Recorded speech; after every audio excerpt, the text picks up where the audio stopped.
আসসালামু আলাইকুম, সবাই কেমন আছেন? ঈদের পর কিছুদিন অনেক আনন্দে যায়, অনেক দাওয়াত খাওয়া, অনেক কিছু। তো আমিও সেরকম, মানে আসলে সত্যিকার অর্থে আর নিজের বাড়িতে নিজে বেড়াতে আসা যায় না, কিন্তু আমার মেয়ে এসেছে, ছেলে এসেছে, ছেলের বউ, মেয়ে, জামাই, পুরা ফ্যামিলি আমরা এখানে মানে ঈদের একদম পরের দিনে চলে এসেছি। যাই হোক, আমি আজকে দুপুরের খাবার মেয়ে মেয়ে জামাই ছেলের বউ তাদের কথা পোলাও কোরমা আর খাবো না, একদম ভর্তা ভাজি কচুর শাক এই টাইপের খাবার খাবো।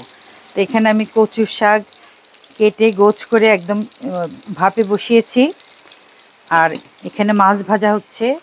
মাছ ভাজাটা নর্মালি ভাজা মাছ খাওয়া হবে, আবার আমি একটা কাঁচকলা দিয়ে একটা বড়ার মতো ভাজবো, সেটাকে আবার রান্না করব। তা আমি আমার রান্নাতে যাই। কচুর শাকটা সিদ্ধ হয়ে গেছে। এটা এত ভালো একটা শাক যে মানে যে পানি ফেলতে হয়, গলা ধরার ব্যাপার থেকে এরকম কোনো ব্যাপার নেই। আমি এটা বাগার দিব, বাগার অথবা পাঁচ ফোড়ন দেওয়া, বা আমাদের সিরাজগঞ্জে বলে পেস্টালানি, অনেক জায়গায় বলে সম্বার, সম্ভার বা সোমবার, আমি জানি না, সম্ভার। তো শুকনো মরিচটা আগে দেওয়া উচিত ছিল, ভুলে গেলাম, অসুবিধা নেই। আমি শাকের মধ্যে কাঁচামরিচ দিয়েছি, কিন্তু কোনো নুন টুন দিইনি। এখন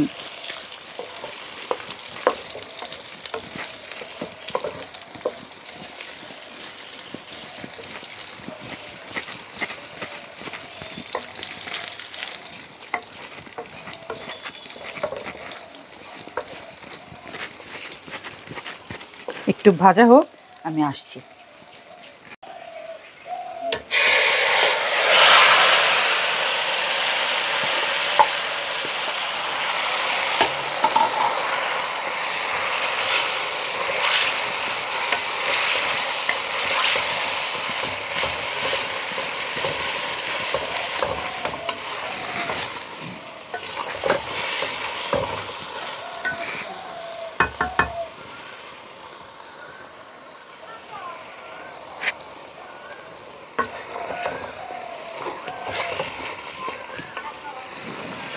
নুন তো আমি দিই নাই, কিন্তু নুন কোত্থেকে আসলো? আমার মনে হয় লিপি অথবা কোহিনুর আপা কেউ নুন দিয়ে দিয়েছেন নিজ দায়িত্বে। যাই হোক, আমার মনে হয় আরেকটু লাগবে।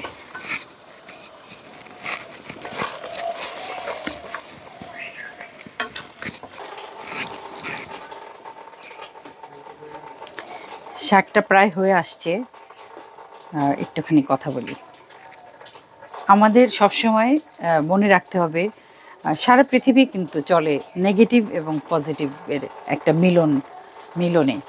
একটা ইলেকট্রিক্যাল ওয়্যারিংয়ের মধ্যে আপনার চিনতে হবে কোনটা নেগেটিভ কোনটা পজিটিভ, কিন্তু সেখানে নেগেটিভ এবং পজিটিভ একসাথে কাজ করে। কিন্তু যখন আমরা আমাদের জীবনে শুধুই নেগেটিভ কাজকর্ম, শুধুই নেগেটিভ কথাবার্তা বলবো, তখন সেই নেগেটিভ ভাইবটা আমার জীবনে ঢুকে যাবে। আমি কখনো আর যদি একটা সবসময় যদি আমি নেগেটিভ হই, তাহলে আমি চিন্তা করব এই জিনিসটা হয়তো হবে না, আমি এই কাজটা শুরু করেছি, হয়তো সেটা লাভজনক হবে না, আমার জন্য ভালো হবে না। কিন্তু আমরা যদি ভাবি যে নিশ্চয়ই ভালো হবে ইনশাআল্লাহ, এইভাবে মানে আমি সব সময় ভালো কথা চিন্তা করব, যে না, ভালোই হবে, আমি ভালো করব, আমার পাশের জন আমার জন্য ভালো করবে, আমি এই কথাটা ভালো করে বলবো, আমি এই কথাটা ভুল বলবো না। তো এই একটা খুবই সত্যি কথা, যে নেগেটিভ ওয়েভ বলেন, ইথার বলেন, সব কিছু বা ভাইব বলেন, সব কিছু আমাদের চতুর্দিকে ঘোরাফেরা করে। আমরা যে কথা বলে ফেলা কথা, সেটা কবুল না হওয়া পর্যন্ত আমাদের আশেপাশে ঘোরাফেরা করে। তো সেখানে আমরা যদি কাউকে একটা গালি দেই, কাউকে ভুল কথা বলি, ভুল ব্যবহার করি, সবই তো নেগেটিভ অর্থে। সেই নেগেটিভ কাউকে যদি অভিশাপ দিই, তো অভিশাপটা যদি তার জন্য প্রযোজ্য না হয়, তখন কিন্তু সেই অভিশাপটা আপনার দিকে, বা আমি যদি দেই আমার দিকে ফেরত আসবে। তো তো আমরা প্রতিজ্ঞা করি যে আমরা সবসময় পজিটিভ কথা বলবো। আমার গ্লাসে অর্ধেক পানি আছে আর অর্ধেক পানি নাই, যে অর্ধেক পানি নাই ওইটা আমি উচ্চারণ নাই করি, আমি বলি যে গ্লাসে অর্ধেক পানি আছে, মানে আমি পানিটা দেখলাম, খালি জায়গাটা আমি দেখলাম না, ওভারলুক করলাম, এটা করাই যেতে পারে। তো যাই হোক, আমি আপনারা জানেন যে আমি রান্নার সাথে সাথে কথাও বলি কিছু, এবং সেই কথাগুলো সত্যিকার অর্থে আমার নিজের জীবন থেকে, জীবনচারণ থেকে নেয়া কথা, আমার বাবা মার শিক্ষা, আমার পারিবারিক শিক্ষা, আমার স্বামীর দেয়া শিক্ষা, সব কিছু থেকে মিলিয়ে মিশিয়ে সংমিশ্রণ ঘটিয়ে আমি এই কথাগুলো বলি। এবং আমি মানুষটা এরকম, যারা সত্যি সত্যি সামনে থেকে আমার সামনে এসে আমার সাথে মেলামেশা করবেন বা কথা বলবেন, তারা অবশ্যই বুঝতে পারবেন যে এই মানুষটা আপাদমস্তক পুরোটাই পজিটিভ মানুষ, সরল সোজা মানুষ, হাসি খুশি মানুষ, যে পৃথিবীর কোথায় কোন দুঃখ আছে সেটা না খুঁজে আমি খুঁজি কোথায় কোন সুখ আছে। সেটা পৃথিবীতে সুখ পাওয়া খুবই কঠিন, মানুষ সব সময় সুখের পেছনে ছুটতে থাকে। কিন্তু আমি তো দেখি, আমি যেহেতু আমার কোনো গোল, লম্বা কোনো গোল নাই, আমাকে এইটা হইতে হবে ওইটা হইতে হবে এত পর্যন্ত, আমি রোজকার কাজ রোজ শেষ করি এবং আমি শেষ করতে পারি, তার বিনিময়ে আমি সুখী হয়ে যাই। তো এই পজিটিভ ভাইব আপনাকে সুখী করবে। এই যে সুখ মানেই সোনার হরিণ, এই কথাটা মুছে ফেলতে পারবেন, আপনি খুব অল্পতেই সুখী হয়ে উঠতে পারবেন।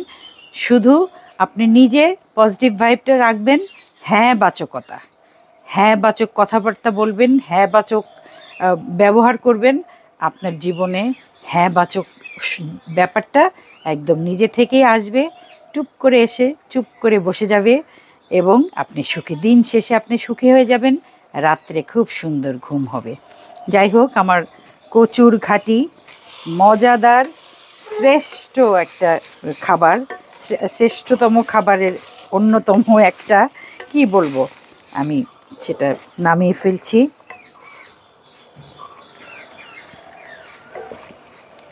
এখান থেকে অলরেডি আমি আমার হাজবেন্ডকে সার্ভ করেছি, উনি আমার মনে হয় খাওয়াও শেষ। উনি সব সময় চুলার আগার থেকে, মানে ওনার খান খুব অল্প, কিন্তু মানে রান্নার অর্ধেক থেকে অস্থির, হইলো রান্না হয়েছে ক্ষুধা লাগছে, রান্না হয়েছে ক্ষুধা লাগছে, এরকম বলতে থাকবে।